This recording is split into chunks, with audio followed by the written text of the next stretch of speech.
Hi guys, I'm Claire and I'm Naked PR Girl. This is my interview with Jim Kwik, the world famous brain coach.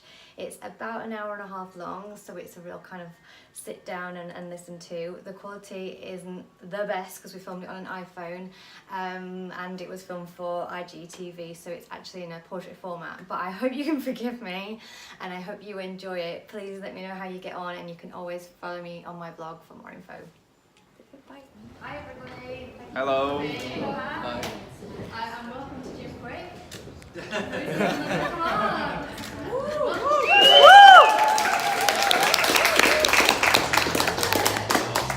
I'm ecstatic to be here. I mean, yes. Yes. Oh, here you go. First of all, thank you for coming out. I realized literally we gave you 23 minutes notice for being here, so that means everything. We put this together very, very last minute, and so thank you for making this happen, because literally this wouldn't be happening if you didn't make this happen. So we're really, really happy. And Jeanette, just everything. It's really, really amazing space. And so there's always like a lot of magic that always works, happens behind the scene. I feel like I always do the easy thing, which is just showing up. But it means everything, because your time, I think your most two valuable assets are your time and your brain. I really think that's your most valuable things. And that's why, because your time is the one thing you don't get back, and your brain controls everything. I think maybe that's why we called it Kwik Brain, because Kwik is time and, and brain and your mind. And so it means everything. So it really, I love London also. There's just so much energy here. And because I studied genius and studied the power of the mind, and just, when I come here, I just feel like there's, whether it's Mary Shelley, I talk a lot about dream states and how she came up with Frankenstein in her dreams. I'm also a big superhero fan, so I'm a big Cumberbatch fan. He plays Doctor Strange in the comic books, and it's interesting. He's one of the most powerful Marvel superheroes, but he got his powers through reading and through studying, and the power of the mind. So it's remarkable to be here. Michael Faraday also is he discovered electricity here from London. So so much mind power and so much genius here, and so I'm feeling it. So I'm excited. You're in. Yeah. So just to say who I am, I'm Claire and I'm a Naked PR Girl, so I'm interviewing Jim today. He contacted me on Tuesday when I shared a picture on Instagram about Simon Sinek's Start With Why book that I just read from his instruction. And he was like, oh, I'm in London, I need a venue. So this is why we are here together. So yeah, hosting this, and hope you all have a good night. Yeah. And hi to everyone who's watching. We're going to Facebook Live this also as well. So Hi. really great. So you are in London now. What do you think about the weather? Have you had a cup of tea? Do you know about Wimbledon? And do you know how awesome we are at football? You are. You are awesome at football. I am going to Wimbledon. I have a number of friends that are competing. Novak, so I'm rooting for Novak, who's a dear friend. And I'm excited to be here, and I brought the really good weather from Los Angeles. So It's pretty warm. Yeah. So let's take it way back then. So how did this all come about? I know it was all kind of childhood. Can you talk us through everything? Yeah. So just a really quick of it. We're going to have a quick conversation. Sorry, I use quick a lot. We're going to have a little quick conversation for people that are kind of new to our work, and then spend most of the time just answering questions. So if you have, or basically we'll turn this into like a quick brain episode. Whatever questions, burning questions you have, just have them ready, and we'd love to answer rapid fire. I'm just curious also how people found out about this just like within the past hour, because we just announced this literally. Can I get an idea of how you heard about it? On Facebook. Facebook. Yeah. Instagram. Facebook, Instagram. Jay's Instagram Live. Jay Shetty. Raise your hand if you're familiar with Jay's work. Amazing. Dear friend, brother. So I love social media for that very reason, because right now, I mean, when can we get together like this and have a conversation about your own genius? Like, how often is it when people are listening?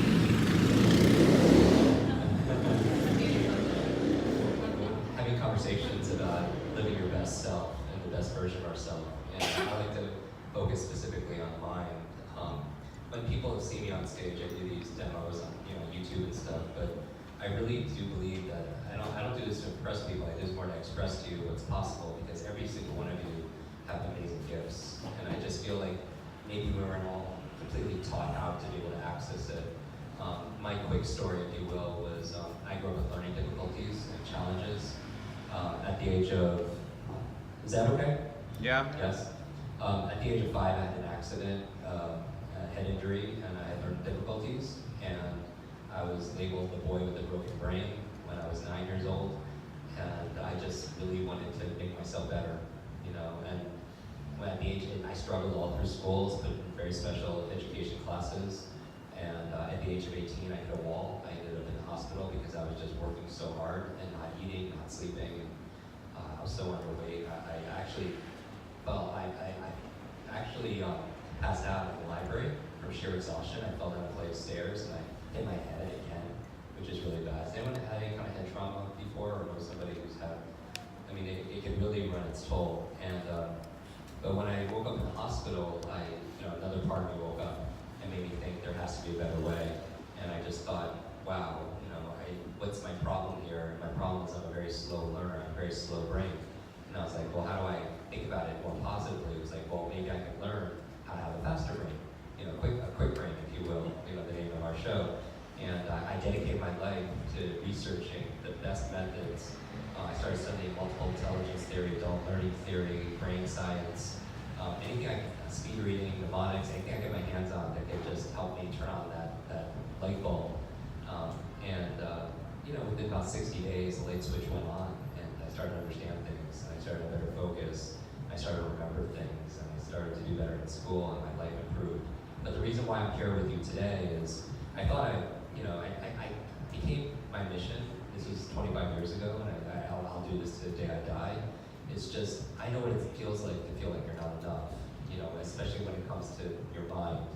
And if you ever feel overloaded or distracted or overwhelmed, it's not your fault. It's just the world we live in is so crazy, it's so intense, right? With technology, it seems like you're drowning in information, right? But we're starving for real practical wisdom. And I think the biggest challenge is in the school system. They teach you what to learn and what to think, but not how to learn and how to think. And I think if there are skills to really master now that would serve you to make your life easier, to make you more productive, to make you more prosperous in any area of your life, it's your ability to learn better and faster. Because if there was a magic genie here, Aladdin, they would grant you any one wish, what would you wish for? Just one wish. What would you wish for? Many wishes. Yeah, many wishes, right? That would be like the hack, right? Yeah, a lot. Big brain, really big brain. But I mean, most people would wish for more wishes, and and that's how they hack that system. For me, if I was your learning genie and I helped you learn anything, any one thing, any subject or skill faster, what would it be? And you could say Spanish or Mandarin or martial arts or music or marketing or whatever. But if you asked the genie, I want to learn how to learn, that's like asking for more wishes, because you can apply that towards anything and everything gets better. And so I started teaching this because I was really upset that they didn't teach this in schools. And one of my very first students, some of you know, she read 30 books in 30 days. And I found out that her motivation was her mother was dying of terminal cancer, was given only 2 months to live. And the books she was reading were about health and wellness and energy and alternative medicine, because she wanted to save her mom's life, and she ended up doing so. And that's where I realized that if knowledge is power, learning is our superpower. And that's really, what we stand for. We stand for the highest version of yourself. We stand for, your brain being an incredible asset. It just doesn't come with an owner's manual, and it's not user-friendly. But you have this incredible genius inside of you already, and you're not broken. It's just we don't grow up in a place where it's just they nurture that, and I just feel like with these kind of conversations, that's why this is so important, And so we want to, our team is very passionate about education, and we build schools. We don't talk about it a lot, but we built schools in Ghana, in Guatemala, in Kenya, because we just feel like education is so important. And for us, it's about no created the podcast. The podcast didn't come, you notice there's no advertising or anything, sponsors or anything. We're not going to promote, like, I don't know, when I listen to podcasts, like, I hear like the most random kind of commercials or stuff. But for me, it's about democratizing this. Like, you know what I mean? I think there's a knowledge divide. Some people who know stuff and some people don't. But I think the bottleneck is, we're not taught how to learn this information. And so it actually came from when on Twitter and Facebook and Instagram, and thank you for everyone who watches and who connected like that, I was answering the same questions over and over again and typing the same response on how to remember names and how to read a book a week and how to change your habits. And then one time I just got a little bit tired. I just recorded the audio on my phone, and then our team was just like, why don't we this is really good, why don't we upload it and become a podcast? And really 90% of the shows we do, it's literally me talking to my iPhone. And it's a little bit raw, but it's real. And I know your time is valuable, and so we keep it to 15 minutes, and we just try to do something useful. So. I actually love the bit about your podcast where you have the intro. That's my favourite bit, when it's you've got the Matrix, you've got Limitless, you've got all those amazing movies. How important have they been in your storytelling to keep on page? Yeah. How many people like to geek out over movies? Like, have you seen Limitless or Matrix or some of these, where you become like superhuman?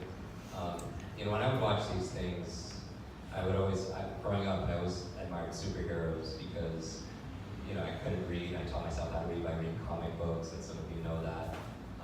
And I'm inspired by film. I live in Los Angeles now. I grew up in New York. My parents immigrated from Asia to the States. We live in the back of a laundromat. We didn't have a lot of resources, but I feel like they were good. They're really good people. And my thing is they showed me inspiring things like role models. And I feel like every day, all of us can be a modern day superhero or whatever movies. My thing though is really education is here, or empowerment is here for those of you who like personal development. But entertainment is like 10 stories high in terms of what people reach. And I just feel like we can take some of those qualities and infuse it into education and entertainment, like in empowerment, then it would be more engaging. Because I really think learning can be fun. I think I just did this thing in Estonia. Some of you saw that. I was teaching these children, these 6-year-olds, 7-year-olds, and we taught them the periodic table, like a handful of minutes. We taught them how to count to 10 different languages really, really fast, and they were just having a ball. And I think if people could fall in love with learning, fall in love with their brains again, I think it would be amazing. But I think those movies are like, there's something that's core, that we all are going along our own hero's journey. We're all going on this path, and we have these struggles, but through these struggles comes strengths.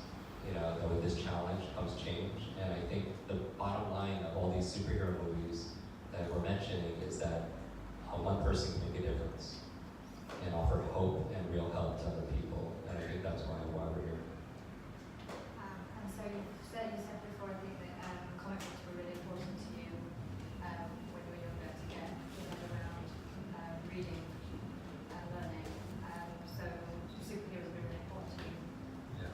Which superhero would you be? Well, I'm curious what everyone else would say. Who's your favorite superhero? If you could be anyone's superhero, who would you choose? Wolverine. Batman. Wolverine, Batman, Strange. Doctor Strange. Superman's kind of like, he's pretty much invincible. Jessica Jones. Jessica Jones. Good answer. I don't know. I like Professor X because he ran the superhero X-Men school, and he has the ability. I don't know if I want to read people's minds, so that might be too much, a little bit too much information. Wolverine's kind of neat. I've always been partial towards 2 superheroes growing up. Maybe I'll post, if I have the courage one day to post these pictures, but I would dress up like for Halloween and such. But the 2 superheroes that I always dress up as was Spider-Man and Batman. And it's interesting also mentioning superheroes because my favorite superheroes growing up, they had the biggest challenges.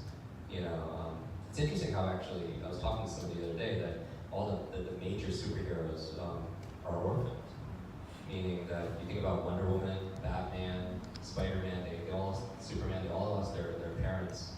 And talking about the hero's journey, in order to be able to help people, sometimes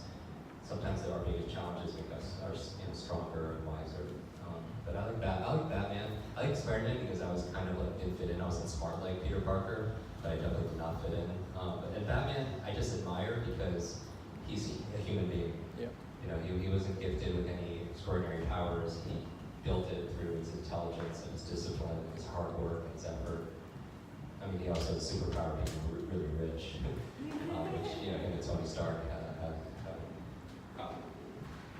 So on to reading and how you say readers are leaders, which kind of are your top, say, 3 books that everyone needs to read? So if you search my name, asking, where we're talking about books, how many people enjoy reading? I mean, I think like anyone who would come to our work is very, you know, I do believe leaders are readers. I think it's just amazing. Somebody takes decades to write a book, and you can sit down in a few days and read that book. You can download decades in days. I mean, that's just such a clear advantage. So if you search on Google, the best thing to do is on our website, I have some of my favorite books. Also, Forbes just did an article, you know, like the top speed reading expert, you know, book review recommends. But some of the books, I mean, books are my best friends. I mean, for 4.5 years, I read a book a day. I mean, I just feel like it's so important. It's the best exercise for your mind. You know, on Instagram, you saw the other day, I posted an Insta story with me and Will Smith, and I was like, you know, what are 2 things you do to engage your brain? What do you do? He's like, I run and read. You know, reading is like you do something physical, do something mental. But I teach speed reading. We've done, I think, 4 podcast episodes on speed reading. The reason why it's good, besides reading faster, who doesn't want to read something half the time or a third of the time? Besides that, it's important because it trains you for 2 things. It builds your focus. It's such a great exercise. So many people are so easily distracted. They'll read a page in a book, get to the end, and forget what they just read. It's because they're reading too slow. It's like if I talk too slow, your mind would be distracted, your mind would wander, you would fall asleep because you're feeding your supercomputer of a brain not enough information, and it's going to seek entertainment elsewhere in the form of distraction. So actually the fastest readers have the best comprehension because they have the best focus. So it's an excellent exercise in focus, and also learning how to read faster will teach you how to be a faster thinker. I mean, who doesn't want to be quicker on their feet, right? Have answers fast. Make better decisions, to have information instead of on the tip of your tongue, but at your mental fingertips. And I think reading exercises the brain. So some of my very favorite books, you know, Man's Search for Meaning is a personal favorite of mine. The Magic of Thinking Big. 7 Habits of Highly Effective People by my mentor, Dr. Stephen Covey. He talks about the 7 habits of the most effective people that are out there. I was talking about a book recently called Left to Tell by Immaculée, who survived the Rwanda genocide. She hid in a bathroom with 7 or 8 other women for 91 days. 91 days. And when she came out, hundreds of thousands of her people were murdered, including her entire family. And she tells her story of forgiveness, which is amazing. People that go through a lot of adversity that, you know, I really get inspired by. So those are some of my favorites.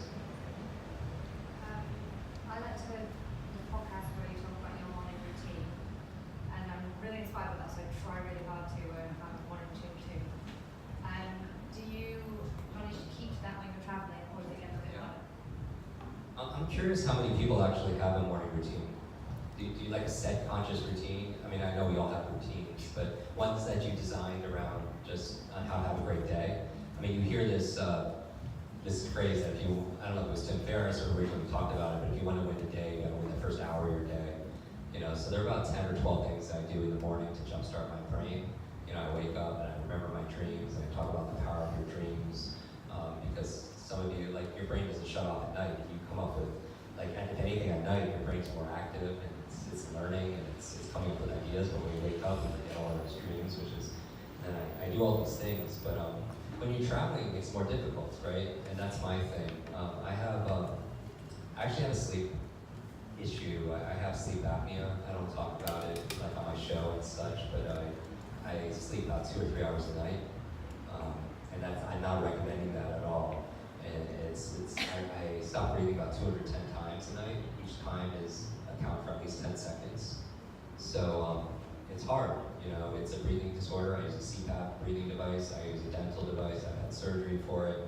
I've seen all the most amazing healers, you know, around the world, from the healers of the mind to John of God in Brazil. I mean, I've gone all out. But it's given me two lessons in my life, meaning that two of the greatest gifts are, number one, I doubled down on everything I teach, because it saved my life. I couldn't be productive or efficient or effective if I didn't do what I do. But I literally could roll out of bed. Jack is so awesome. This dog. I want to do a book for a great book it's called Don't Shoot the Dog. That's a wonderful training book for anyone who's in the coaching business or parenting, have children. It's a model for training animals that really should be maybe looked into training yourself and for children also that don't have 4 legs. But can you show can we show this dog to our friends at home? Say hi to Jack. This is Jack. Jack.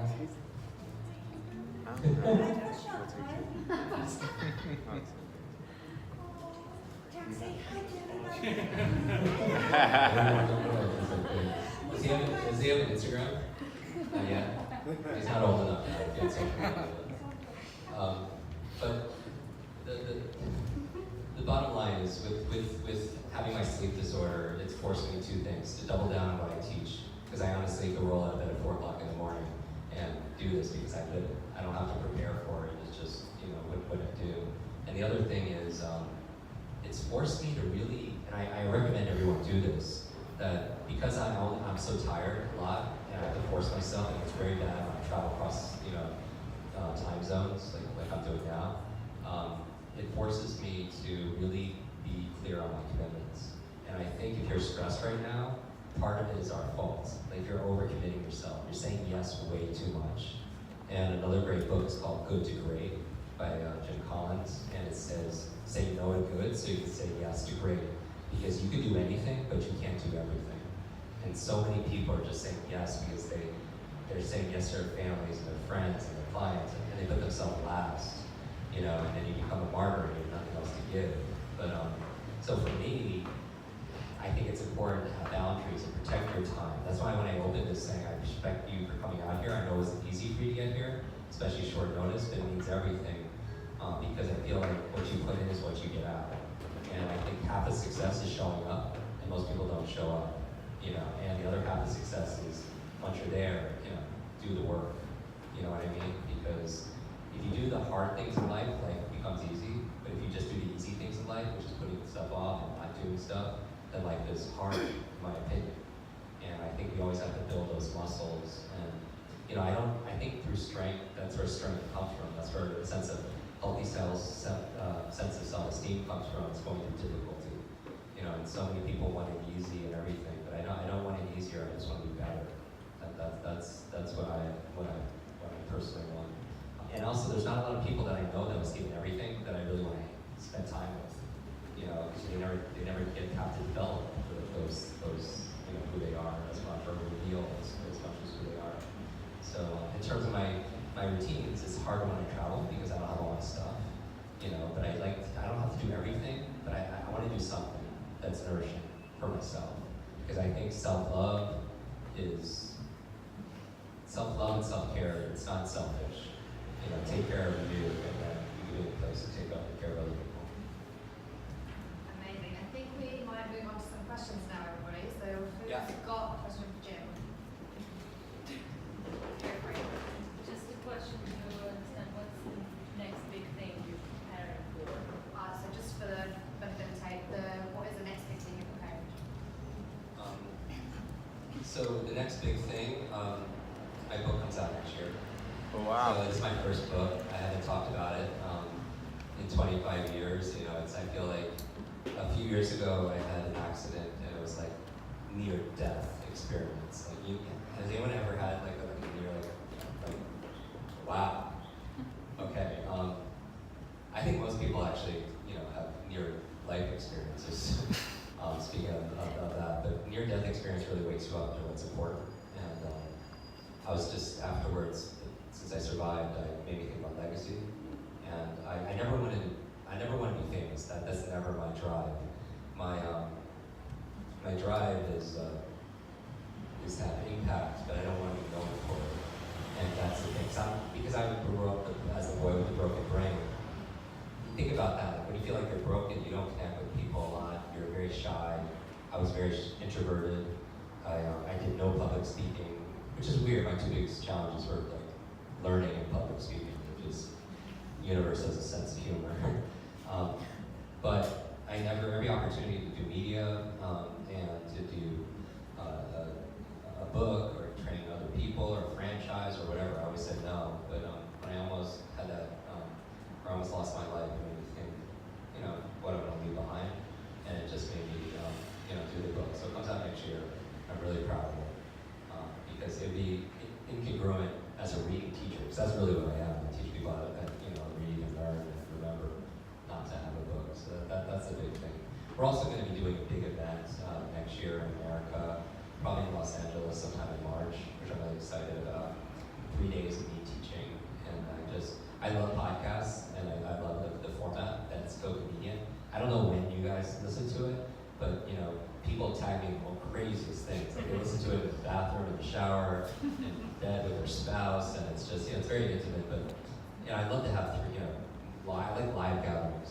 And I wanted also, this is like the first international, quick brain meetup that we've ever done. So it means something that you're here. I would actually love if we can maybe take a group picture afterwards. That'd be kind of fun to post, just for historic reasons. Like when we look back, like 3 years from now or something, that'd be fun to see. But a live event next year and a book. Thank you. Looking forward to that. If you can just take us, I know it's not a lot of time, but through your fast learning concept, and the main milestones. And also I've got another one, and it's very much related about how to avoid the disruption. I think that we all got that challenge on a day-to-day basis. What are the tips that you can give us? What are the things that you do? And you very often talk about these moments of time that we have to go in the creativity mode for the brain. So in order to connect, how do you do that outside of the shower? Because we tend to do it in the shower simply because we don't have a choice for some reason, and we forget about that throughout the day. Great. So 8 questions in there, so we can unpack that. The 3 primary questions that were there is the FAST method, is distraction, and creativity mode.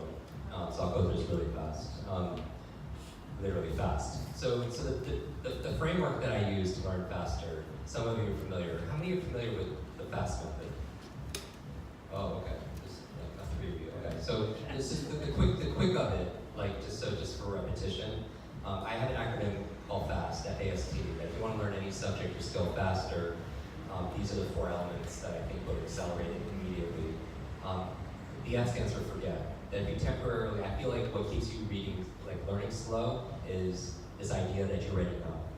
You know what I mean? So a lot of people's cup is full and they can't learn something brand new because in their mind, their ego gets in the way, saying, oh, I know everything about this. And so temporarily forgetting or setting that aside, so you have to forget. It also means forgetting about situational things because you can't split your focus 4 ways and expect to be an accelerated learner, have a quick brain. If you're here thinking about the kids, and you're here thinking about your work, and you're here, your attention is being split 4 ways, and only gives you 25% of your power to be here. Also forgetting about your limitations. I feel like a lot of people, just as a reiteration, that you might know this, but just to remind you that sometimes our self-talk really is what's keeping us from achieving that thing that we want the most. When we say to ourselves, oh, I'm too old, or I'm not good enough, or I'm not smart enough, or fill in the blank, your mind is always eavesdropping on your self-talk. And when we fight for our limitations, we get to keep them. And I feel like we're doing it more than we realize. That your mind, every time you have a thought, literally 100 million neurons are lit up and connecting based around that thought, and your brain changes off of thoughts and behaviors and movements. And so I would be very mindful of it because a person's mind, once stretched by a new idea, never regains its original dimensions. And if you knew how powerful your mind was, you would never say anything you didn't want to be true. And so just to be mindful, forget about those limitations. Or if you do it, we did an episode called ABRA, talk about 4 steps on how to get rid of negative thoughts and negative beliefs. We also interviewed an EFT expert in another episode, tapping, which helps to lower anxiety and change negative programming. I think there are a lot of resources out there for people listening and looking. So the forget basically means, like in Zen, have a beginner's mind. And you just absorb really fast. The A is being active, which is what everyone's doing. You're taking notes, you're asking great questions, you're getting involved, because I really think learning is really where the rubber meets the road. So many people are just, they know it here, but they're not acting on it, so they don't really know it. So to be active. The S means state, meaning that all learning is state dependent. And this is huge, because information is forgettable. But information, so everyone do this. Information, say this. Information. Combined with emotion. Becomes a long-term memory. That's really key to remembering things like long-term. And I don't want to make it super simple or oversimplify it, but it's true in your experience, right? You don't remember the periodic table because the emotions you felt mostly in school and science is probably boredom, right? Because boredom on a scale of 0 to 10 is what? 0. And anything times 0 is 0, right? So you wonder why you don't remember. But you do remember things that touch you emotionally. You know a song that can take you back to when you were a teenager. There's a food or a fragrance that can take you back to when you were a child, because information, that data combined with the emotion, created a long-term memory. And what I'm saying is when you're learning new things, up the emotion level, because if you up the emotion level, all learning is state dependent. You'll remember it better. Because especially that part of your brain, we don't go through brain anatomy, but in terms of where your memory and emotions are being processed, they go hand in hand. And so state means that manage your state. Like right now, like sit the way you be sitting if you're really interested and engaged and focused, and why do you even have to move?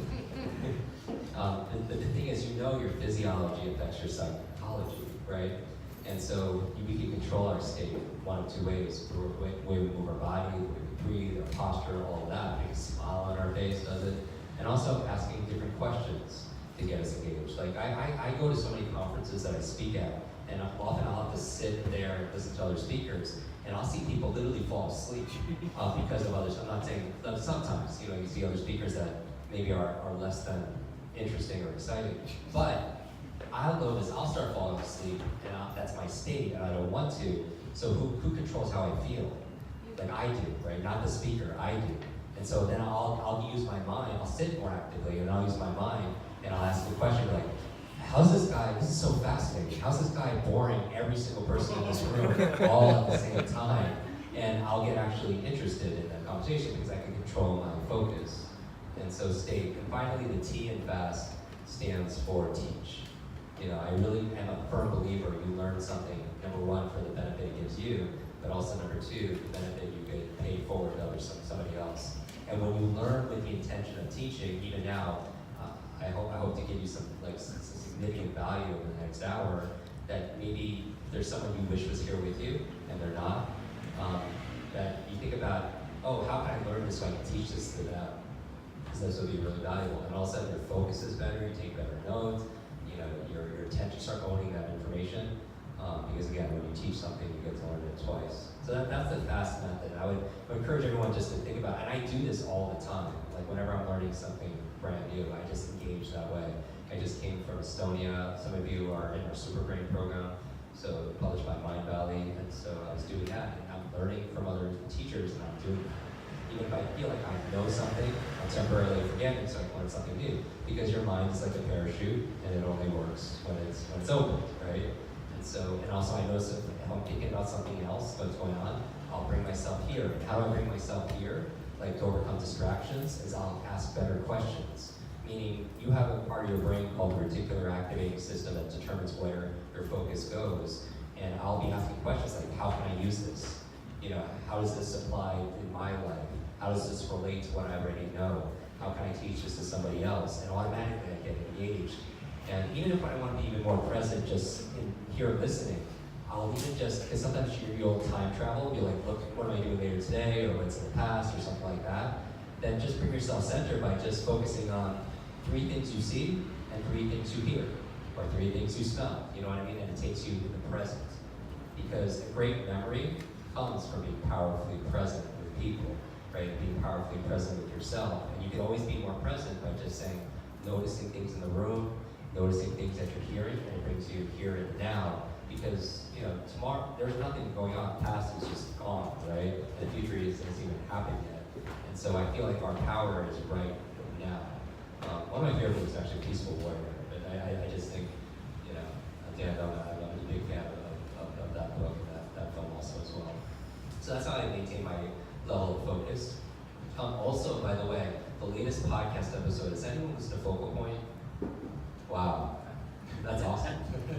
Nerd. I love your shirt, I love your name. That's really hardcore to put in like a brain. I have to think about doing that. Because I'm known for these shirts. How many people, if we had, out of curiosity, because I want my team to see this, if we had like really cool like quick brain shirts like with brains on it, would anyone be interested in those? Okay, this is test happening. So still a little marketing research. But the last episode is a really important episode. I recorded it when I was in Estonia. I speak at something called Mind Valley University. How many people are familiar with Mind Valley? Okay. And anyone gone through our Super Brain program, our 30-day? Wow, 10 minutes a day, not longer. This is interesting. They have a 30-day university there, and I taught pretty much on day 1 because if you're going to learn how to learn on day 1, right? So that every day after that gets easier. You remember everything, you learn everything, and so I was the first all-day instructor. Just this Monday, that's why I'm a little bit hoarse. But it took place in this it's a power plant. You know, it's an inactive power plant. But I took it. But basically, this episode was inspired by that we posted, and basically opens with the story of the power plant, where one day the power plant just shuts down out of nowhere, like dead silence, and the workers are flipping out. They're freaking out because it's dangerous and they're losing money every minute, every hour that goes by. And the operations manager doesn't know what to do, so because nobody in-house can fix it, so he calls a local technician. The technician comes and he's like, please help me, you know, this has to be fixed right away. He looks around, you see all these beams in the room like this? That's what they had at the power plant. They call all these pillars or beams, these poles, and he goes to one specific beam, and on there is an electrical box. And out of many electrical boxes, he draws an X on it. And then he opens the electrical box, and inside are these bolts and all these wires and all these screws. Out of all the ones that are there, he goes to one specific screw, he turns it just a little bit clockwise, and then bam, the entire power plant lights up. And the manager just passed out because he was like, thank you so much, you saved me, you saved the day. And he was like, how much do I owe you? And he's like, that'd be $10,000. And the guy almost passed out again, because he was like, $10,000, you're here 5-10 minutes. Like, all you did was turn a screw. Anyone here could have turned that same screw. He was like, give me an itemized bill. Tell me what I'm paying for. And he was like, he reached into his pocket, he took out a notepad, and he wrote down on a piece of paper, and he handed him the piece of paper, and he looked at it, and he's like, okay. And then he goes and writes a check for $10,000 and gives it to the man. And you look at the piece of paper, the invoice, and it said this: turning screw, $1. Knowing what screw to turn, 9,999 times. And the lesson I share this with is everyone always talks about working smart and not working hard. But how do you do that? That's the latest episode. It's about finding where to put the X's in your life. That's going to give you the biggest return. Knowing which specific screw could metaphorically turn your power on.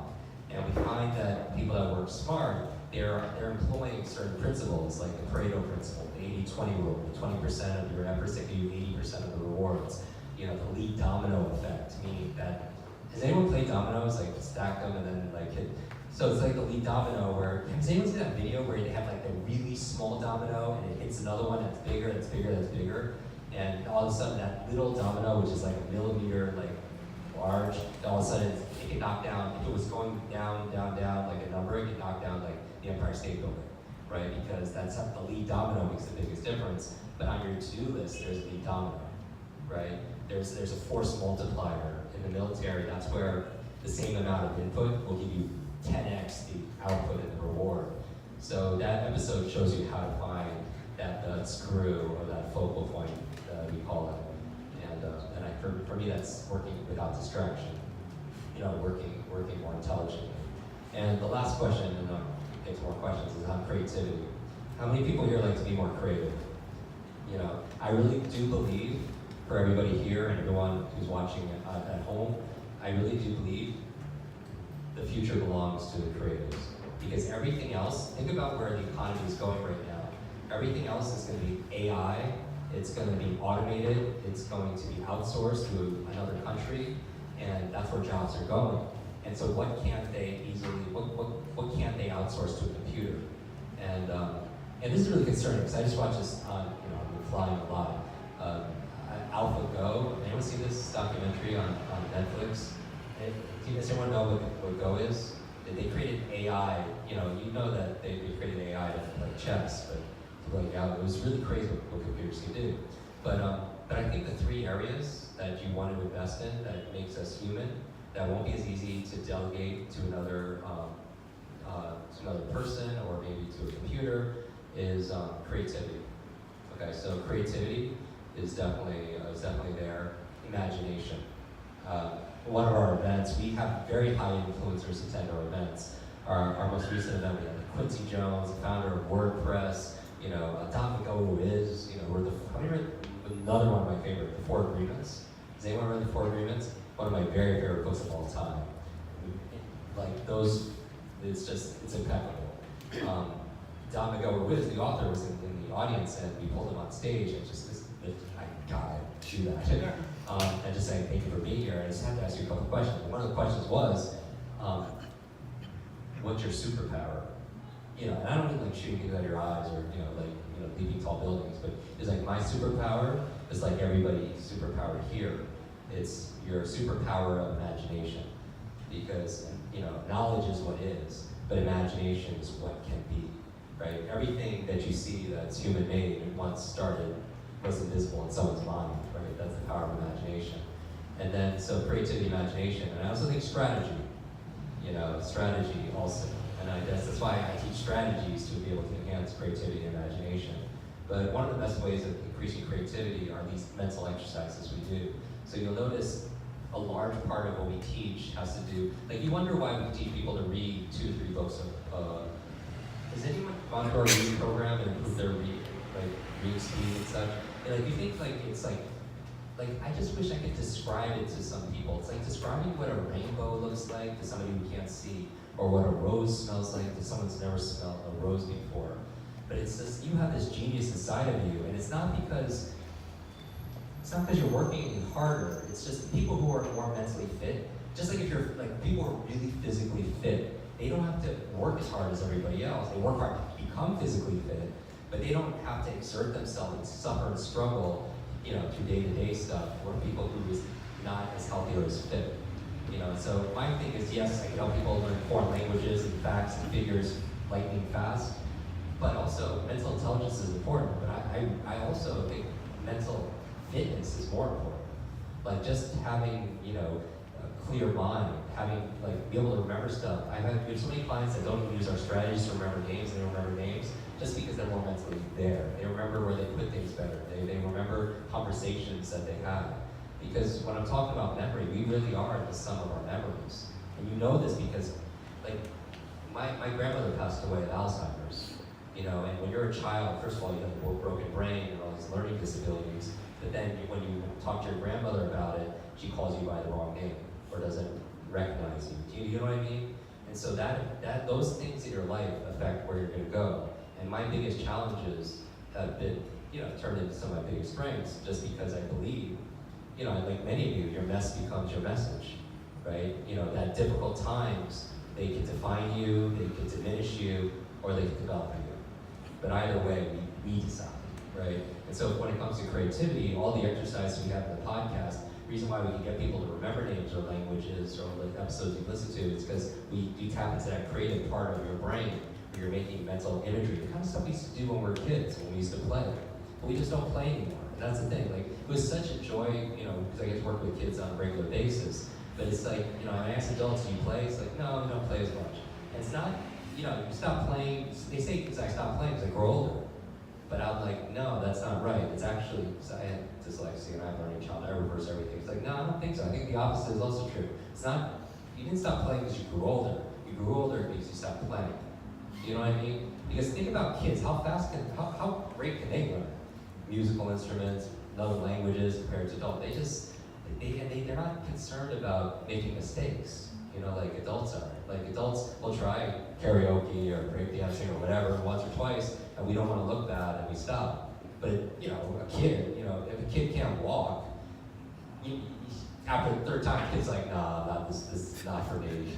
Totally not. I want to look bad for my friends. But that mentality. I feel like that when we could play more, then we could learn more. Like one of our, one of the youngest people that we know is Stan Lee. Stan, he's 95 years old, and he's so young. He goes to work, he tells stories all the time, and he just loves that. And he learns so quickly. And I'm not talking about chronological age. I'm talking about the age of your mind. The age of your spirit, your heart. And so for me to be more creative, all the visualization exercises that we do in our podcast or any of our programs online really foster the creativity muscle. Because here's the thing, you don't have creativity, you do creativity. I can't stress this enough. If you walk away with one thing tonight, my lesson to you is to take the nouns in your life and turn them into verbs. Meaning people say, oh, I don't have focus, or I don't have energy, or I don't have motivation, or I don't have X, fill it in, right? You don't have focus, you do focus. You don't have creativity, you do creativity. You don't have a memory, you do a memory. And what's the benefit of, you don't have energy, you do things that give you energy, right? And so what I would say is, what's the benefit of turning something into a verb? It becomes actionable, and it turns it into a recipe or process. And if I have one superpower, because growing up, these weren't my superpowers. My superpower was being invisible. I didn't want to be seen, I didn't want to be heard, because I didn't feel like I had much to offer, because that's what I was, conditioned, and that's what I chose to believe at the time. But I'm here to say that we all have this amazing power inside of us, and it's available at any given time. And once you know how to do it, then the world opens up for you, and then we're not at the effect. That could be like a whole podcast episode. Okay. Yep, Robert. A few questions. One of them is, there is a study out there that says to become expert in it, you need to learn something 10,000 hours, if I remember. And now, using your program, if somebody becomes proficient, like the way you teach, how many hours you think that person may need to become? So how many hours can someone learn? Can I follow that? Yeah, you may answer this first, and then Okay. follow. So, how many people have heard of the 10,000 hour rule that was popularized? Oh, everybody, okay. So it's been a little bit without going too much into it, it's not accurate in the context of becoming an expert. What I do believe is you could, and I know this from 25 years of experience of teaching this, like day in and day out, is that like we get hired by companies that to cut the learning time. So if people need to be able to learn some kind of training, whatever it is, computer program, whatever it is, sales or whatever, we teach them how to learn it faster. And so my thing is, the learning curve could be cut when you apply principles, just like when you apply principles of physics or anatomy towards getting like building your strength or whatever. They're shortcuts. The thing is you'll notice a lot of like how people learn something is they use repetition, right, for the most part. And so there's three variables in physics. There's frequency, duration, and intensity. All right, frequency. So let's say you want to build a muscle. You work it out, do lots of repetitions. All right, that's frequency. Let's say duration is going on that treadmill longer duration. So 30 minutes, do it for 45 minutes, right? And you get a result. And both of them work, right? And also, there are methodologies in physical fitness and training. They were doing it in Estonia, this 10x idea, where you could actually work out a lot less and hold certain movements or do it slower but the intensity is much higher. At Bulletproof Labs, they have this equipment, the ARX, which is literally a piece of equipment that you work on for 5 minutes once a week. Because it's so intense, you need that much time for your body to recover, but you get that result. And same thing with marketing. How many of you own your own business? Wow, okay. So just like with marketing, frequency is you could run lots of ads. Duration, you could do a really long sales video or infomercial, right? A longer sales call or a longer sales meeting. That's duration. You'll get the result. It'll help you convert that sale. Or you don't have to do that. You can have something that's so intense, like in terms of emotional, that people just get it and they feel it. And because people don't buy logically, they buy what? Emotionally, right? It's so intense that you get the sale immediately. And the reason why I like, the problem with frequency and duration is that it takes what? Time. It takes your time, and that's your most precious asset. And my thing of creating, our team created Quick Brain and all our quick learning programs. Like we have a 30-day memory course, a 30-day speed reading course, a 30-day focus program. I think also for everybody that's signed, they have their emails. We're gonna send notes to everybody here. All right. So resources, everything, my book list, everything. We'll send it to you for coming as a thank you, and then also a link, and then also we'll send you a discount code for anything on our site, just as a thank you for coming out, because I appreciate your time. But your time is your most valuable asset. And me learning slow and struggling and suffering for a decade and a half, I felt that I lost all that time. I lost my entire childhood. That's why I have a 10-foot Hulk. If you see pictures of me on Instagram and stuff like that, because I'm just living my child. That's why I was 2 weeks ago with Tom Holland, who plays Spider-Man, and just all the things. I do it because that's my childhood. Because I feel like I had a childhood, so I'm not going to complain. But a lot of it was not in a happy place, and this is my opportunity to indulge in that, more.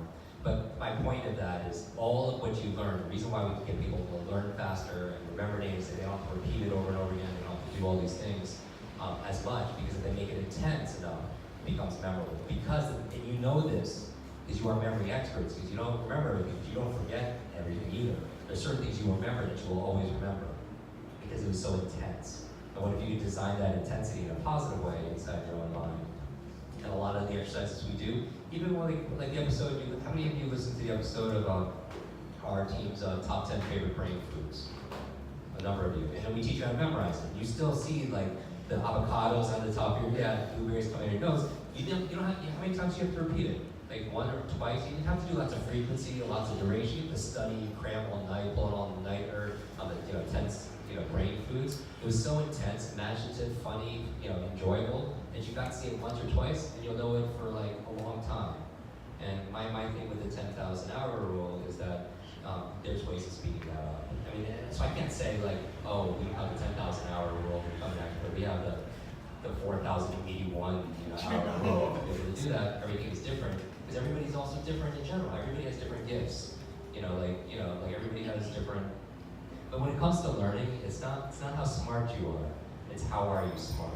And that's really leveraging your gifts. It's not how smart your kids are. It's how are they smart. And I think we all have different strengths. Some people, I have students that can memorize deck cards way faster than I can, who are much better at remembering names than I am, who can speak. We have one student who speaks 23 languages using the techniques we taught, but they just love that stuff. You know what I mean? That's what they're great at. That's what they're passionate about. And so that's more power to you. By the way, the remembering cards thing is for recreational purposes only. So that's our disclaimer. Please do not use this. Counting I don't dots. want you playing anymore for these. You hear these stories, but that's not me. Do not do that. I do not endorse that. Maybe we could just go. Maybe we can talk afterwards. Okay. Yeah. Maybe any other questions? Sorry, just got your hand up before you. How did you get started training other people, and what was your motivation behind making it a lot bigger than training a few people? And what was that? So how did you? How did you get quick brain? So no. So this level. Jim's explained his story about why he got involved in actually learning about the brain and making himself quicker, but then he turned it into a career. So what were his steps into doing that? Yeah, what were the steps from taking it from getting into this amazing little level? Okay, I never share this, and I don't know if we could actually do this on video, but all right. So the question is, how did I end up turn this into a career? For those of you who want to take your struggles and turn them into your life. All right. So I learned how to fix myself when I was 18 years old, right? And I couldn't help but help other people. But at the time also, I told you I grew up in a laundromat because we didn't have a lot of resources. I started tutoring people, but I didn't know how to get more tutoring students, right? So I saw at the university, I was 18 years old, a classroom that wasn't being used on a Thursday night at 7 o'clock. And I said, okay, next Thursday, I'm just gonna put 5 or 10 people in that room, teach them some stuff for a couple hours, and then maybe afterwards 1 or 2 of them, let's get tutored. How many of you have had coaches or want to be a coach or are coaching your clients? And so I thought if I could find 1 or 2 people, I'll be like set to eat. Because I was 117 pounds, I was lost all this weight because I was eating. And so I go back, this is my first marketing ever. I go back to my dorm room, I take out a piece of paper, I write free speed reading memory tips, get better grades in less time, classroom 7 o'clock next Thursday, right? On the next morning, I make some photocopies on the way to class, and I just put up some copies on bulletin boards on campus, right? Not a lot, but enough. Fast forward to Thursday, 7 o'clock, I'm going there, and I just hope 5 people show up, just 5 people, that's all I need. And I turn the corner, and I see the classroom, and there's a crowd of people outside the classroom. And I kid you not, this is how slow I am. I was like this, wow, I hope whatever is going on ends soon, so I can And I go there, and I can't even get inside. There's a really tall guy, and all these people in the doorway. I'm like, dude, I was like, what's going on inside? And he looks at me, he's like, there's a speed reading class. Watch this. And I go, wow, what a coincidence. What are the odds? The same night, the same room, the same time, there's another speed reading class there, right? And I push my way in, and lo and behold, the room is packed. But lo and behold, nobody was teaching.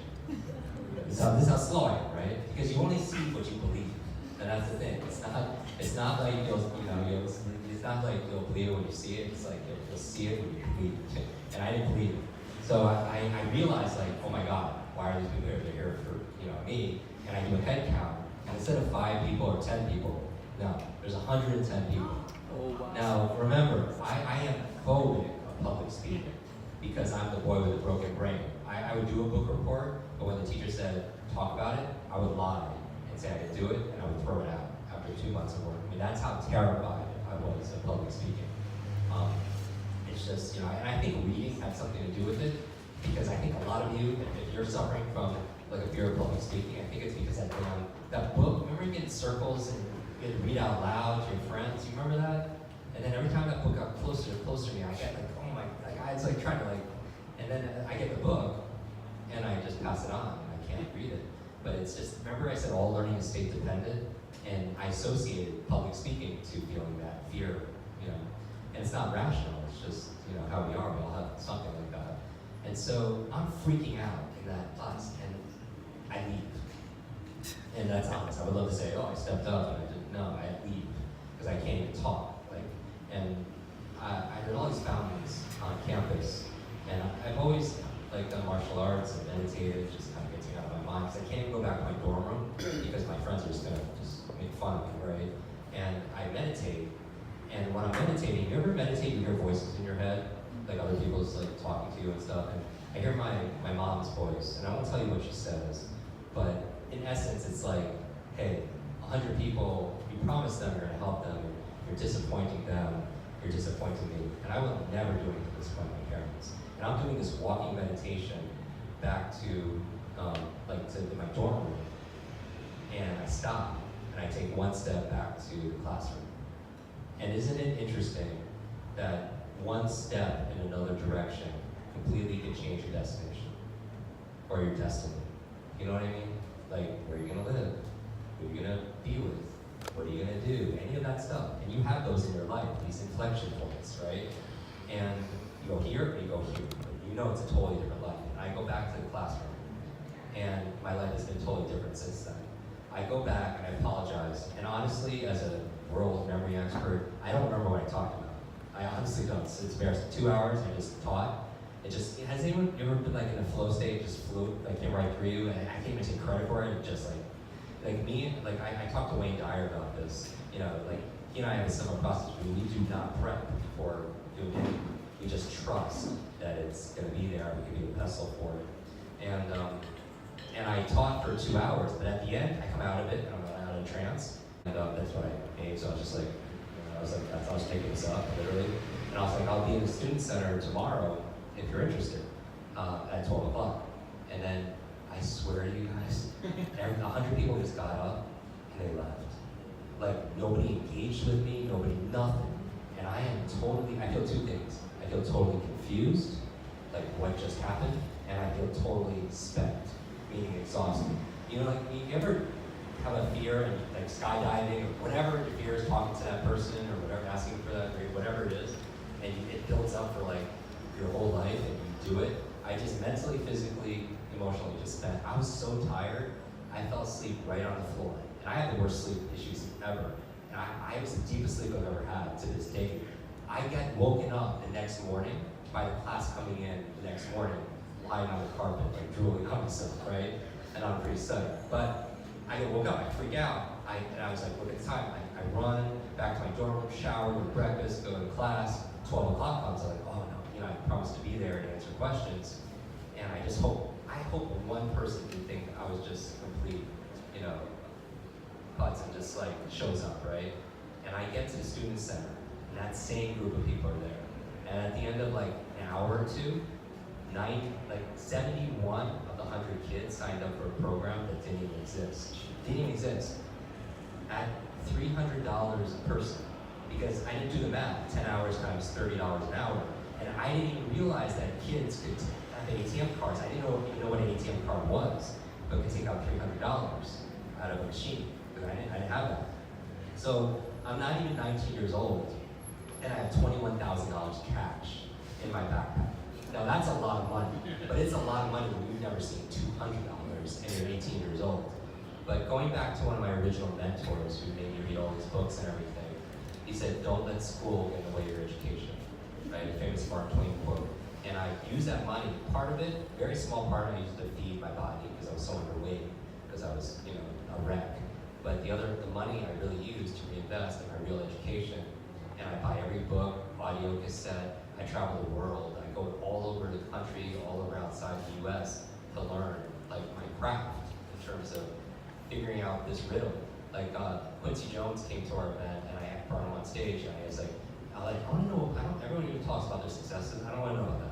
I want to know your biggest problems. Like what were the problems you were facing when you were facing like We Are the World, doing all this stuff? He was like, Jim, no problems. I'm not talking about now, Quincy, I'm talking about like back then. He was like, no, I didn't have any problems back then either. I'm like, okay, we all have problems. He's like, no, I don't have any problems, I have puzzles. He looked at every single one of his problems as a puzzle.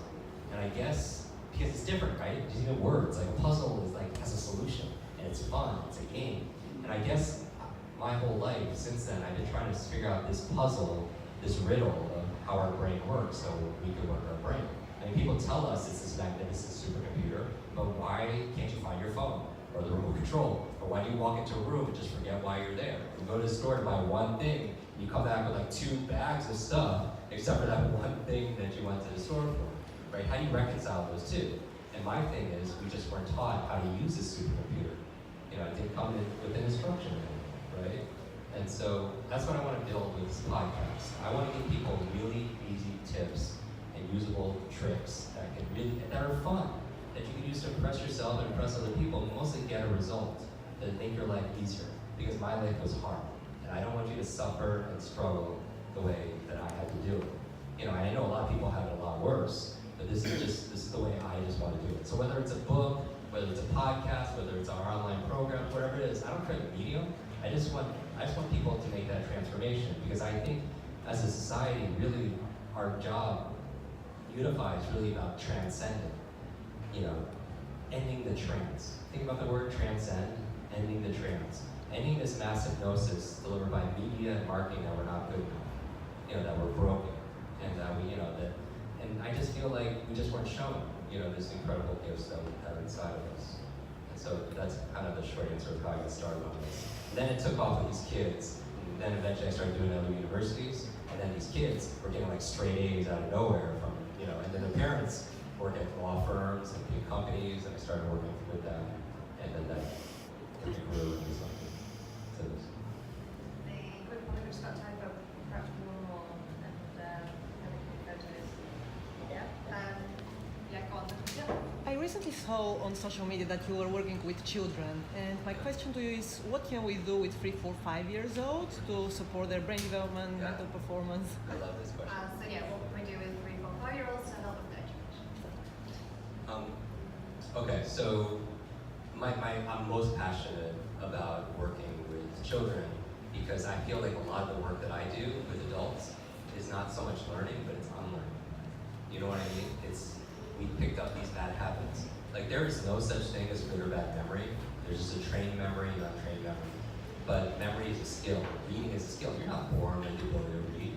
Right? You were taught that. You know, but the challenge is how old were you last time you took a class called reading? Like 7 years old.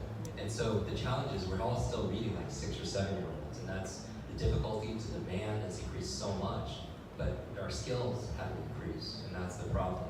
And now we can get to children before they learn some of these habits, and it's all well-intentioned. It says nothing, it's not a slight against teachers, because we train so many teachers. My mother became a special ed teacher because she didn't know how to help me. So she helped me care. But my real passion is helping children before they have, you know, a lot of the issues. And I want to give them, especially today, because now more than ever in this digital age, we have digital overload. We have digital distraction. I mean, kids are growing up on joysticks and swipes, one swipe away from everything. I feel bad for teachers, and this constantly comes up. Like, how do they even manage behavior of children because they can't even pay attention, you know, in class? So it's not. I mean, I really think that this is a big systemic issue. When it comes to children, though, let's say your own child, you have a youngster. My big thing is the reason why our approach for Kwik Brain, the reason why we get fast results in a realistic good amount of time is because it's like whole self learning. It's whole brain learning, left and right brain and your 3 brain. It's also your conscious, your unconscious. It's your multiple intelligences. It's your diet, right? It's your level of sleep. I do not believe in a magic bullet. I just don't. Like everybody always wants a silver bullet. What's the one pill I could take to improve my memory and not do anything, right? And just have the perfect body. You know, like all the money in the world or whatever it is.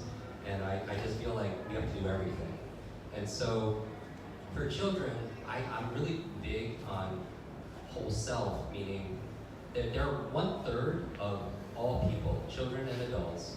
Your potential is determined, 1/3 is predetermined by genetics and biology, according to science. And that's pretty widely accepted. And now, depending on what you think of, you know, epigenetics and everything else and thoughts and things, so maybe it's 100%, maybe 100% control, who knows? I haven't gotten to that point yet, but at least 2/3 is in your control. And so with children, or with adults, the 10 areas that I'm interested in, and I just did this training at the Cleveland Clinic for brain health, where in America, that's where they all do the research for Alzheimer's and dementia, like some leading research, and they do all the caregiving. So, but I started doing programs for their doctors and their caregivers and their patients, because let's teach prevention, you know, ideally, you know, get upstream before they're at this flying off the waterfall, if you will, because especially with my grandmother with her and Alzheimer's. So the 10 areas that I'm most passionate about, that I know work, and I'll give you these 10 right now really fast. Some of you know them, but if you know them, what I'm going to ask you to do is really have the courage to really look at that and self-analyze yourself, saying, how am I doing that area on a scale of 0 to 10? Meaning, on a scale of 0 to 10, how good am I, how much effort and energy am I putting into this? So the first one, and I'll teach you a quick tip on how to memorize these stuff. So you can write it down, and I'll write it down, but I have to teach you how to memorize this stuff, because it's just what I do. Number one is a good brain diet, right? Because what you eat matters, especially for your brain matter, right? What you eat matters. Literally what you eat becomes you. So children, I can't tell you how many kids I go to schools or their parents, and they're eating processed foods and so much sugars and all that stuff. But you know that. Everybody that, you know, that we attract in our community, they're already at a high level. You guys have probably forgotten more about personal growth and health and wellness than most people ever learn, because would just say there's certain foods, and the episode we did, we have another episode coming out with my friend Max, who wrote Genius Foods, and that's coming out in a couple of weeks. We also did an episode with Dr. Mark Hyman on what foods you should eat for your brain. So we like to tackle food, but we did a whole episode on the top 10 foods, and a lot of you memorized it because we talked about it in the podcast. And we know this because this is one of the most downloaded episodes. Number 2, killing ants. With children, their self-talk is so important, and the talk around them. Because as I said, a teacher pointed to me when I was 9 saying, that's the boy with a broken brain. A parent's external words become a child's internal words. And so when children are always doubting themselves and saying, oh, because every time I did that on a test or was picked on the team in school, I had a broken brain. And I would fight for my limitations, and if you fight for your limitations, you get to keep them. And I even use repetition, knowingly that you've heard it before, but just to reinforce the point, but positive self-talk. So kill automatic negative thoughts, right? At the very least, teach your kids when they say something negative to add the word yet at the end and turn it into a game.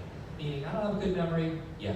I don't get good grades, yeah, right? Changing little things like that makes a big difference. You know, one of the most popular episodes is our Thanksgiving episode we did on how gratitude rewires your brain. 4 ways, 4 things you can do to rewire your brain instantly. Because what you appreciate appreciates.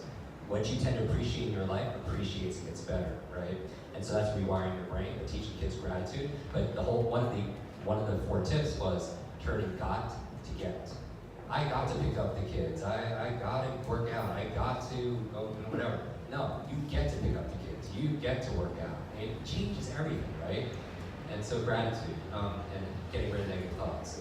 The third thing is, I teach them even fun games, like to stop complaining. I just think adults, if I hear another adult complain about how busy they are, I'm gonna lose it. Because it's like, what you do, you reinforce. And so many people have this identity, oh, I'm so busy, and I get it. We're all busy. We all have a lot of things to do. But the more you indulge in that, you're special, you're getting secondary gain from saying you're busy.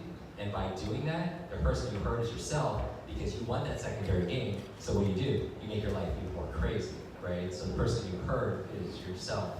So I'm really big on self-talk and the talk of the people around. The third thing is exercise, getting kids active.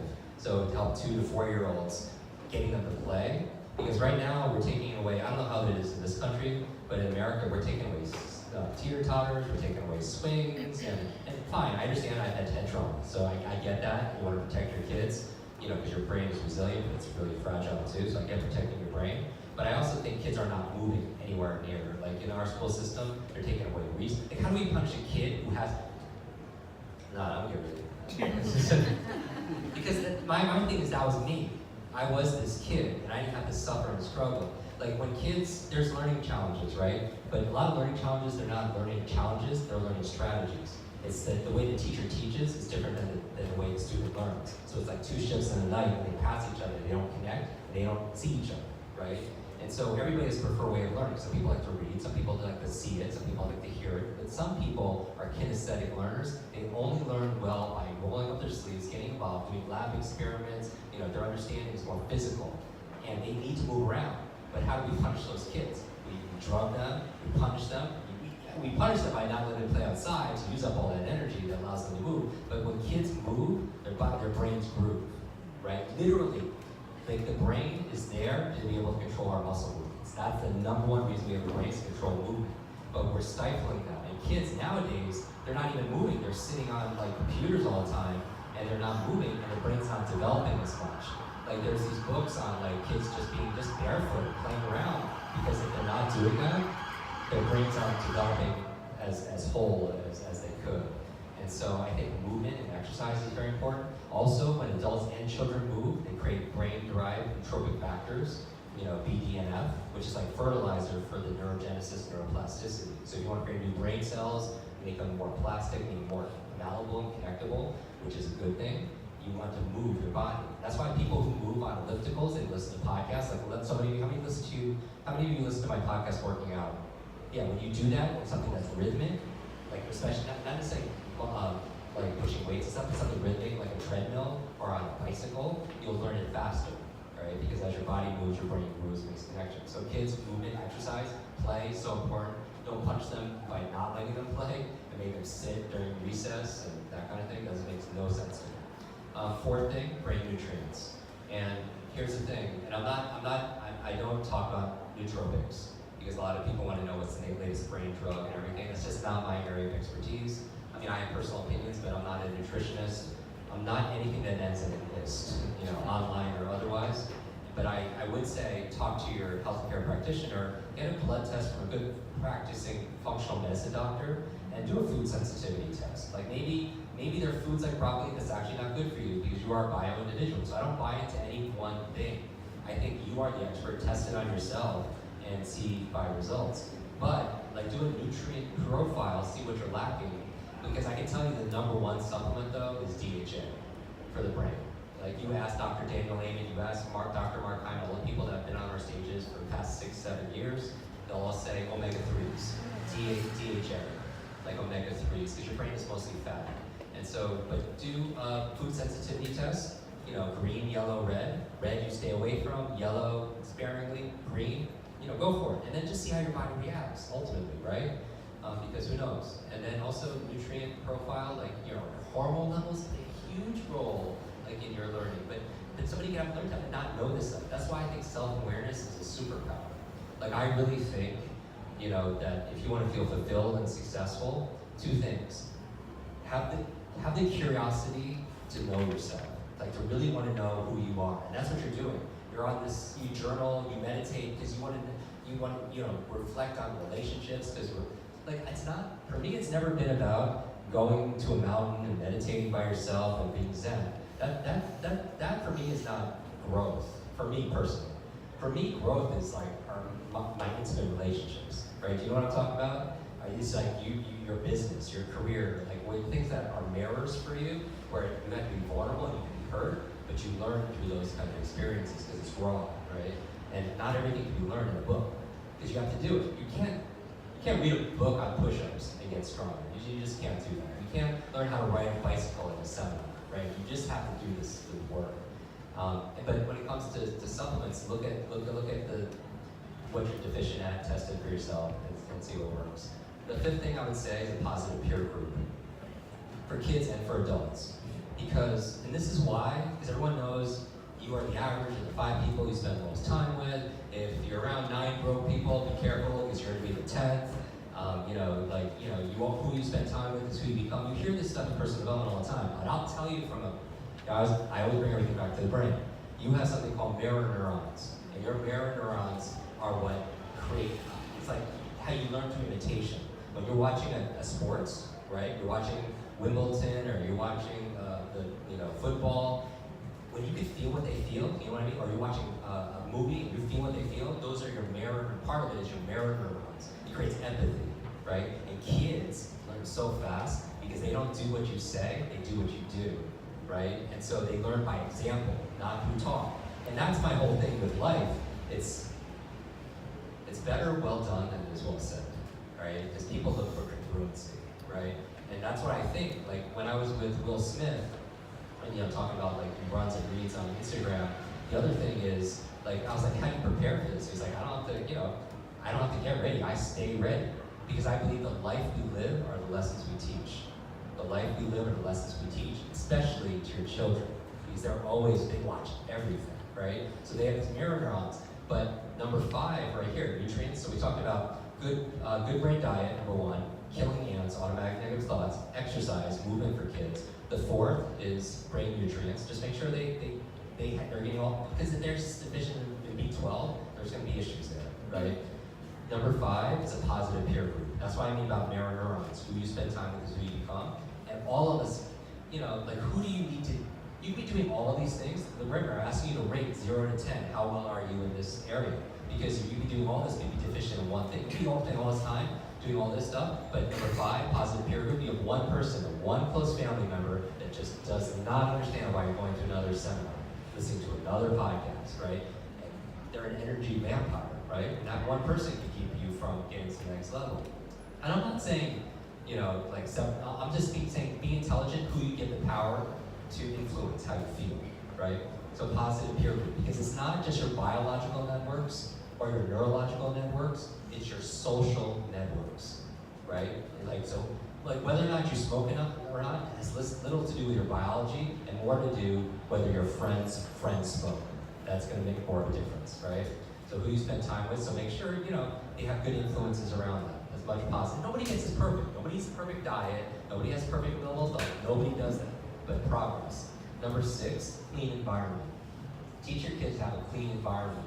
And I don't just mean cleaning their room, but you know this. As adults, you clean your desk, you clean your laptop, you know, like your files. Don't you have clarity in your mind also? So your external world is a reflection of your internal world. But I'm not just saying that. I'm saying I'm a big proponent, like our team is, we're advocates for your best self. So we're advocates for having the best air ever, right? The best water ever, because your environment is a lot more than just what you see, right? So everything affects you, because everything affects your nervous system. And so clean environment. Also, sleep. This is a big one. This is so huge, right? You can do all this perfectly and get a bad night's sleep. I know this from personal experience, but when you get a bad night's, raise your hand honestly if your sleep could be better. Look around, watch this. Look around if you think your sleep could be better. I mean, it's amazing, it's ridiculous. It's 90% of the room. When you don't sleep one night, how's your memory the next day? How's your attention the next day? How's your ability to solve problems? How's your temperament and your mood, right? You can't make good decisions when you're tired, right? You suffer from decision fatigue. That's a real thing. You can only make a certain amount of good decisions a day. They say the number's like 22 now, right? The number always fluctuates. That's why, you know, my morning routine, I systemize it, and maybe it's boring, but I'll be boring in that area, so I have mental energy to do things, make good decisions for other things that I care about. You know what I mean? But that's why, you know, there's a video out there that someone spliced up in one of my interviews. How many people watch Impact Theory? One of my favorite shows. Wow. Tom, Billy, Lisa, you're awesome. Right, Lily? So it's amazing. So what I'm saying is like that from there, someone spliced up an interview there, and it's like has 5 million views, and it's just me saying just something simple like I was talking about Tony Hsieh and Mark Zuckerberg, why they wear the same T-shirt and sweatshirt all the time, because they don't want to waste one of their 22 decisions on what am I going to wear today, or what am I going to eat today. Because you know this. Have you ever had such a rough day? At the end, you've used up all your mind power. You look at a menu at a restaurant, and you can't decide what you're going to eat.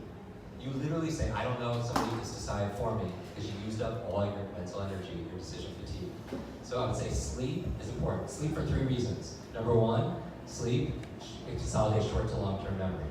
And so all of you that if you're watching this right now, you're a student, don't pull all-nighters, it's really bad for you, it's not good. But also, it's where you clean out the plaque in your brain that could lead to brain aging challenges, like dementia. 3rd reason why, it's where you dream. I mentioned this before. One of the most popular episodes we did was how to remember your dreams. 6 ways of how to remember your dreams. And listen to that also. But you know, you can teach that to kids. Everything I teach, like that what you saw on Instagram with those 6-year-olds, they pick it up so fast, these children, because they don't have to unlearn stuff, and they're willing to look silly, right? They learn it fast. So sleep. So good sleep hygiene for the kids is very important. Number 8, brain protection. You know, unfortunately, I was, you know, very accident prone. I fell off a roof. I felt like I really bad. I fell out of the attic once, like straight down. So protect your kid's brain. Help them avoid extreme sports. Have them wear helmets. You know, the obvious thing. And I don't just mean protect your brain from physical injury. You know, and because I was with Will for Will Smith is what we call concussion, and I get to work with a lot of athletes. I mean, I mean, they're saying, like Dr. Daniel Amen, quote, I recommend Change Your Brain, Change Your Life. Great book. Raised over $40 million on PBS, public broadcast television. Really good cause. But that book was a best-selling book, New York Times bestseller. Change Your Brain, Change Your Life. But he's done over 100,000 brain scans because he's like, every doctor always looks at the organ they're treating. Right? Cardiologists will look at your heart, but like they don't look at your brain, right? But if you have had trauma there and you have issues that are here, you know, that's why they look at people in prison and they, you know, like rates of depression. So you can see this stuff because it leaves an imprint, right? And so things are biochemical. And so I would look at the brain, how to protect your brain. And when I say protect your brain, not just against physical trauma, one of the most popular episodes is the episode I interviewed Dr. Joe Mercola, and I know it's a little bit controversial. Some of you know, like Mercola.com, he gets like 6 million views or whatever. It's just, we talk about EMFs, electromagnetic fields. We do not know what's coming off these smart devices. We just don't. And we certainly don't know when we put it next to something sensitive like our neurochemistry, right? And so what's really scary, so you should listen to that episode, because he talks about ways that you can mitigate harmful like EMFs in the environment. But you know what? I read recently, over 90% of kids, because we're talking about kids, sleep with their phones underneath their pillows. That, I don't even know what to say. I don't even know, because you can do everything else and just do something, and I don't want to be like, I don't want any of these, well, obviously we're not going to get a phone company to sponsor our podcast. But I'm just saying, like what's real. You know, and just look at your own research, and I interviewed him, I'm not the expert, but look into it. That's number 8. Number 9, new learnings. It's not, obviously your kids are learning in school, but make learning fun.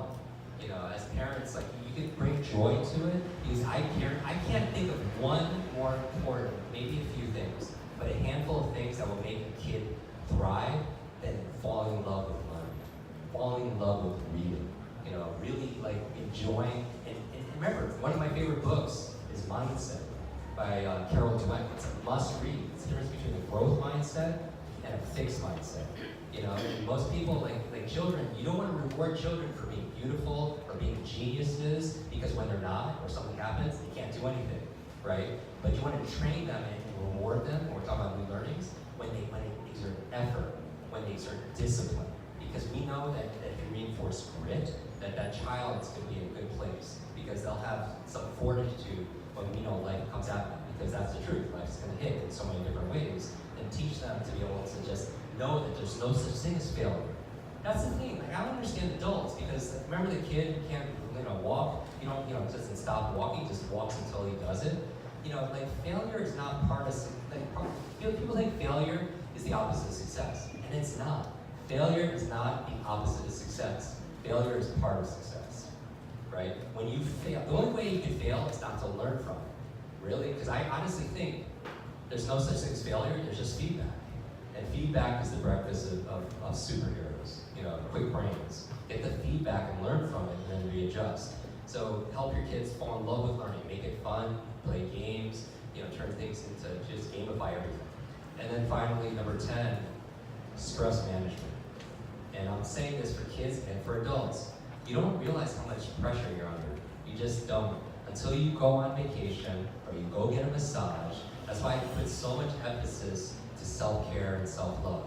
Because you gotta take care of yourself. You gotta put your oxygen mask on before you put your child's oxygen mask first, right? But you do that because, again, self-love, self-care is not selfish. But you don't realize how much stress kids are under nowadays, right? Kids, like with depression, things like social media. Like, I love social media because you're here because of that, right? Because the classroom doesn't have 4 walls. That you can learn from people who are the best of the best, and have conversations with people, make connections, and contribute and make impact. I love it for that reason. I don't love it because of Facebook, social media addiction. I don't like it when people are picking up their phones because they're bored. I hate that. I hate it when people are picking up their phones out of habit. I hate that. Because technology is meant to be a tool. Like your kitchen appliances, like fire, like anything else. It's not good or bad, it's a tool. But you're supposed to use tools, right? But if it's using you, then who's the tool? Just flat out, I'm just calling it out what it is. Because if you're doing it out because you were programmed, because some professor at Stanford trained the founders of Instagram on how to make something addictive, then you're acting as the effect. But my message for you talking to kids is to teach your kids that they're not a thermometer, they're a thermostat. A thermometer on the wall reacts to the environment. You don't want kids that, we're adults, we do it too. We react to the weather, right? That's just the truth. If it rains tomorrow and I'm going to Wimbledon, I'll be like, oh man, I'm gonna be a thermometer for a little while. But we react to the economy, we react to politics, we react to how our clients treat us. But all the studies on happiness, they definitively say the happiest, most fulfilled people feel like the locus or location of control is inside. That they are a thermostat. Because the thermostat doesn't react to the environment, the thermostat affects the environment.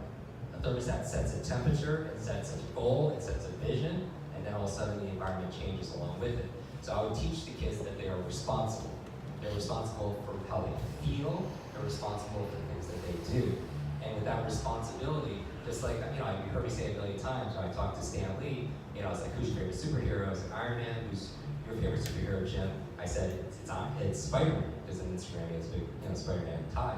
And, he took me out to dinner and everything, and he said, with great power comes great responsibility. And because I have dyslexia and I reverse everything, I was like, I heard something different. I'm like, you're right, with great power comes great responsibility, Stan, and the opposite is also true. With great responsibility comes great power. When we take responsibility for something, we have great power to make things better. Teach that to our kids, right? When they know that they're responsible for how they feel, and how they act, and how they behave, and what they focus on, and what things mean, right? That half cup empty. You ever hear that study done about the twins, like two twin boys? And I don't know if this is anecdotal or not, so but the message is the same. Two young boys. They follow them. They want to know, is it nature or nurture? Is it genetics that's going to lead them to one way, or is it how they're nurtured? And they grew up with a very abusive father, alcoholic, very violent. And they followed these two boys, identical twins in every way, throughout their entire life, until about like age 30 or something. And they followed up with them, and they followed one of them, and they interviewed him. And his life was a mirror image of his father. He was addicted to things. He was abusive. He was, very challenged in a lot of ways. And they asked him one question. They said, "Why is your life this way?" And he's like, "Well, what do you think? It's obvious. It's because I had this father." They followed, interesting, right? And you wouldn't blame him. I don't want to say blame, but you can understand where he's coming from, right? They go to the other brother, and this brother is actually completely different, like the inverse of the other brother. Happy, successful, however you define it, healthy, right? Very at peace. And they asked, like, why you have this life that you have? And he answered with the same exact answer. He's like, well, it's obvious, right? Because I had this father. And what I'm saying is that the life we live are the lessons we teach. We can learn something from everybody. Children learn all the time, and they get to decide what something means, if it's half full or it's half empty. Personally, for gratitude, I'm just happy I have a damn glass, right? In general, half full or empty or anything.